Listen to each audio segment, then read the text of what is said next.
Welcome back to the 9th episode of 1 Year. I want to reiterate the purpose of this podcast in that it is a personal growth journal for me, and you guys are welcome to take points, tips, anything that I promote and talk about in these podcasts and apply to your own lives. I hope that they can produce some of the results that I've been seeing from the past 2 months that I've been going about my 1 year journey. Just to say I appreciate all of the feedback on the previous episodes and all of the love and support that you guys have been giving. It's been tremendous. But without further ado, we're going to get into the main topic of today's episode, which is outworking people and outworking everyone around you and basically anyone. I found this and have been kind of learning about this in the past week based on a video that I watched. And if you guys aren't very clear with what outworking means, it is by definition putting in more effort and time than really anyone else to try and kind of go further than your competition in every single step in every avenue. Is basically just going beyond what people believe is possible and pushing yourself to just constantly achieve more. Outworking everyone doesn't really mean like putting more time into it necessarily. It obviously it comes with time, but it's working smarter and working. It's an interesting point. It's working harder to work smarter. There's a 2-step process to it. You need to work hard to find the right process, and that just is trial and error until you can find the smart solution to working through all of your problems. And that comes with just being more productive about what you're doing and what you're working on. The point that I found from the video that I was watching and the concepts that I was listening to is this strategy and this process of outworking everyone can come from when your back is against the wall. If you don't really understand what I'm saying about your back against the wall, it is. I'm going to remind everyone, if you haven't already completed high school, you're not in high school. Most people know the feeling of having an essay due in 1 hour. And say that essay is worth 25% of your grade. And you haven't started it. You have 1 hour to produce an essay that is worth 25% of your grade. Now that I'm saying this, and most people that have experienced this, they know exactly what I'm talking about. It's that feeling of time pressure and time crunches that you have to get something done. You have no other choice.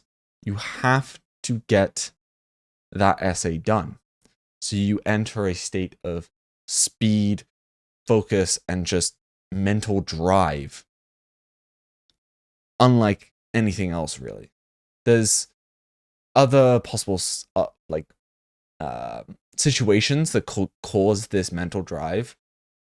One of the points in the video that this guy was talking about was immigrants having this feeling and people just coming to a different country with absolutely nothing. They have no choice but to work hard. And I apologize if that is offensive, like comparing getting an essay done to immigrants and the lack of options that they have and lack of stability when coming into a different country. But to me, what I can take from that is just people having to work because they have no other choice. And they're not great crossovers, and they don't have a lot of comparisons, but it's a similar mindset that you have no other option but to work and finish it, to provide for your family, to finish an essay. You literally have no choice. So what do you do when you have no choice? You work like nothing. Like nobody else. Because not a lot of other people have to do that. Not a lot of people have to get an essay done in an hour because they've already done the essay. They're so far ahead of you. Not a lot of people have to work 3 jobs, work basically 18, 20 hours because they're already ahead of you. They've already got a career. They've already got a degree. They don't have to put that time in and work as hard as you do because they're already a step ahead of you. It's the same feeling that you would experience if you hit rock bottom. That you have nothing left. And if you fail in what you're doing, it's over.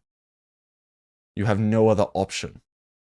So you have to succeed because there's no alternative. An example that comes to mind in this situation is a lot of very successful people discuss this. They explain that they only accrued success once they had hit rock bottom.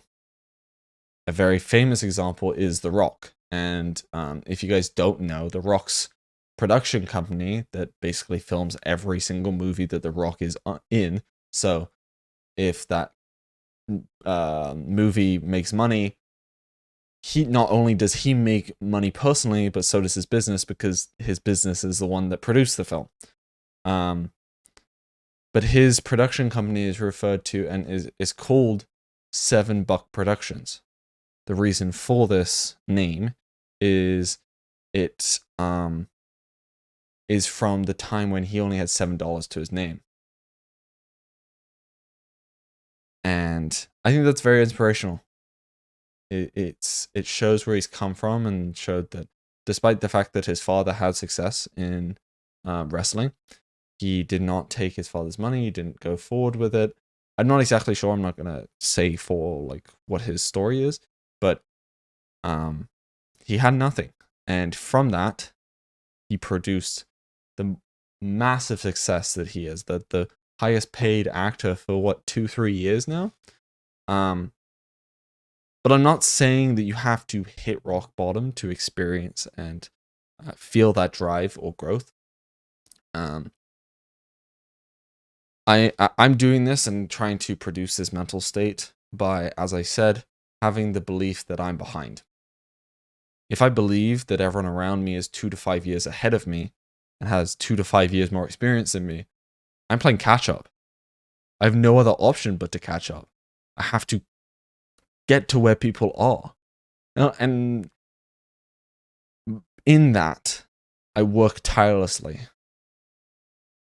because I feel like it's the feeling of being behind. Nobody likes to be behind. It produces anxiety, it produces stress, but that's stress and anxiety that propels me forward.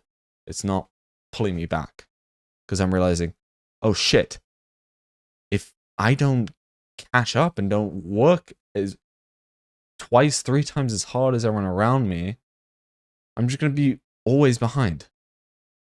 I will always be behind if I'm not working 2 to 3 times as hard as everyone else because they're 2 to 5 years ahead of me. So I'm trying to apply that in my life after realizing that and listening to it this week. It's a concept that I've like thought about and heard about, but for some reason this week it hit me a little bit harder than usual. And I will be using that to propel me forward in the future and from now on, knowing that I will always be behind even when I'm ahead. That's the point. I will always be behind even when I'm ahead. And that's kind of all I need to remember and all I need to focus on. Because by doing that, I can feel that back against the wall drive that you can use to just propel you exponentially forward. It is that mentality that will be crucial in my future and to achieve success.